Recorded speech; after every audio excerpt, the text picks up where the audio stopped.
Hello my beautiful friends, this is Iris and Chloe hanging out having a good time at Mama's house. Today's subject is going to be a little bit different. We're going to talk about love, and we're going to talk about basically being attracted and attracting the bad boys and the bad girls if you're a guy watching this, because it's really the same dynamic attraction for everyone. So if this is a recurring pattern for you and you want to understand why it is that you keep attracting the right person, the wrong person, the bad boy, the bad girl, or just want to understand yourself a little bit more, I definitely suggest that you stay tuned.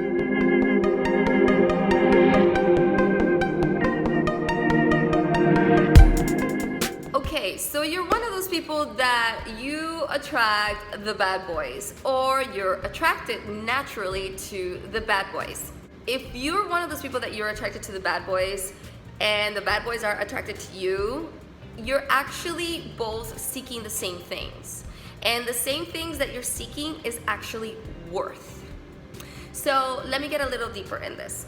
All right, the way that a woman feels loved, the way that a woman feels worthy is when she feels loved. The way that a man feels worthy is when he feels powerful. Okay, good. I'm glad you're taking notes. So let me get a little deeper. Both of these parties are actually looking to feeling worthy, to feeling loved in their own way. So what does that mean? That means that both parties, because they're looking for their own worth, they both have a void to fill. And that void to fill is self-worth. However, the ego is actually looking for self-worth outside of itself by conquering, or in other words, saving a bad boy. And this is something that naturally the ego does, naturally the person does. Usually the woman is the one that, wants to save the bad boy. Oh my God, he's so sexy, he has like potential, and like I know that I can like make him happy. When you have these types of mentality, what you're doing is that you're actually wanting to save this person. You're wanting to save this person because there's a part of yourself that you connect with their potential. There's also a part of yourself subconsciously that you're actually connecting with their own void. So this is what happens. And so women, the way that they feel worthy is, if you're trying to fill a void, I'm not talking about the women that already have self-love. I'm talking about when you're coming from a place that you want to find love and you find yourself rescuing somebody. So women, they feel worthy when they win a man's love. That is how you're actually conquering this person, believe it or not. And conquering actually comes from a void. And that void is a lack of self-worth and lack of self-love on your behalf. However, you're not aware of it. This is all subconscious. And the same thing with men. So for men to feel worthy, they have to feel powerful. For men to feel powerful, one way that they feel powerful, if they have a void to fill, which is the void of self-worth, is if they go out and they conquer different women, which, sleep with different women. And so the more men can sleep with different women, the more that they feel powerful. They feel it's like a false sense of power. It's a false sense of worth, really, right? This is the player that we're all talking about, right? And then here comes, Rose over here, and she says, oh my God, he has great potential. I think I can change him. I think I can make him see how amazing life is, and I think I can make him see how wonderful I'm gonna take care of him.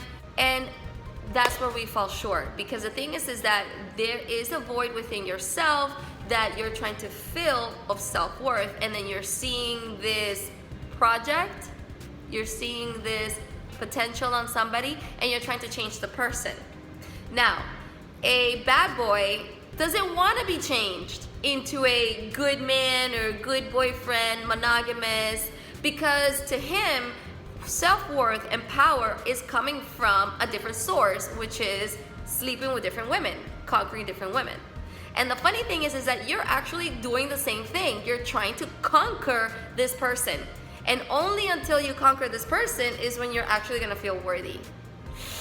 That's not that good, guys. I'm sorry. I hope that this is shedding some light, because it goes to show how we're actually seeking love outside ourselves, and we're actually creating our own suffering, because when this relationship doesn't work out, which most of the time it really doesn't work out, right? I can't speak for the exception. I'm actually speaking for the majority, because it is a vibrational match of two people that are trying to fill a void. And so when two people are trying to fill a void outside of themselves, it's never really gonna work out. You have to fill the void inside of themselves. However, when you're not aware that you're doing these things, it can be really, really painful. You're actually creating more suffering into your life, because you're not allowing yourself to see that you're actually trying to conquer this man.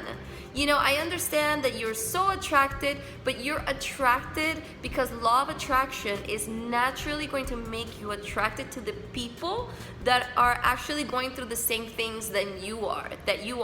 This is why it's so important to hang out with people that are trying to achieve the same things that you're trying to achieve.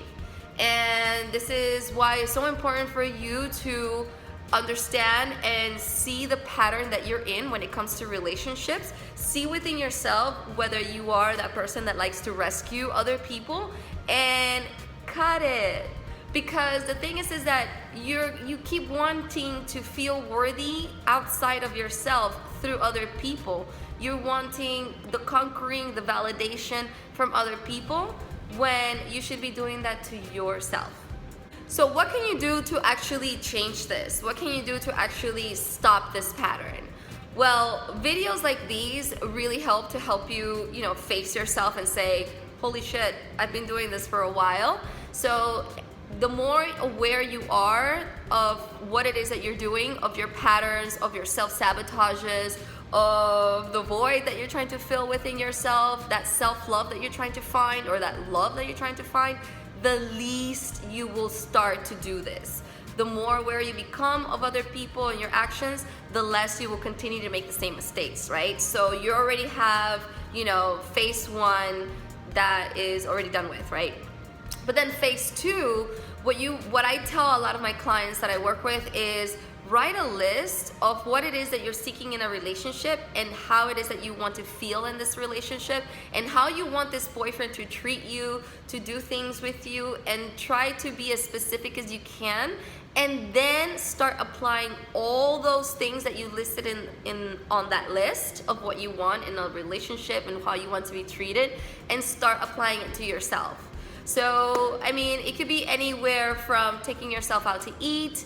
But not only that, I think that the biggest thing that because everybody can take themselves out to eat, or a lot of us can, but I think the biggest thing that we really need to do is actually pay attention to our desires and follow our desires, and stop following the crowd.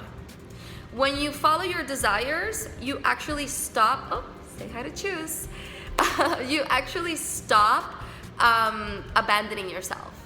Because the thing is that what you're trying to do is that you're trying to fill a void of self-worthiness and the fear of loneliness.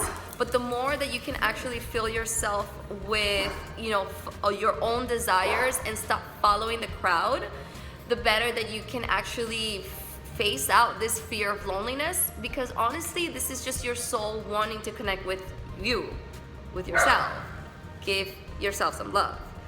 As you continue to actually listen to the things that you really want, and stop following the crowd, and really just, whether it is you want to stay home as everybody else is going to a party, or whether it is that you want to go out as all your friends want to stay home that night, but you really have this itch to be out and about and you don't want to do it alone, well, guess what? That means that your soul actually wants to do this alone with you. It wants to spend time with you.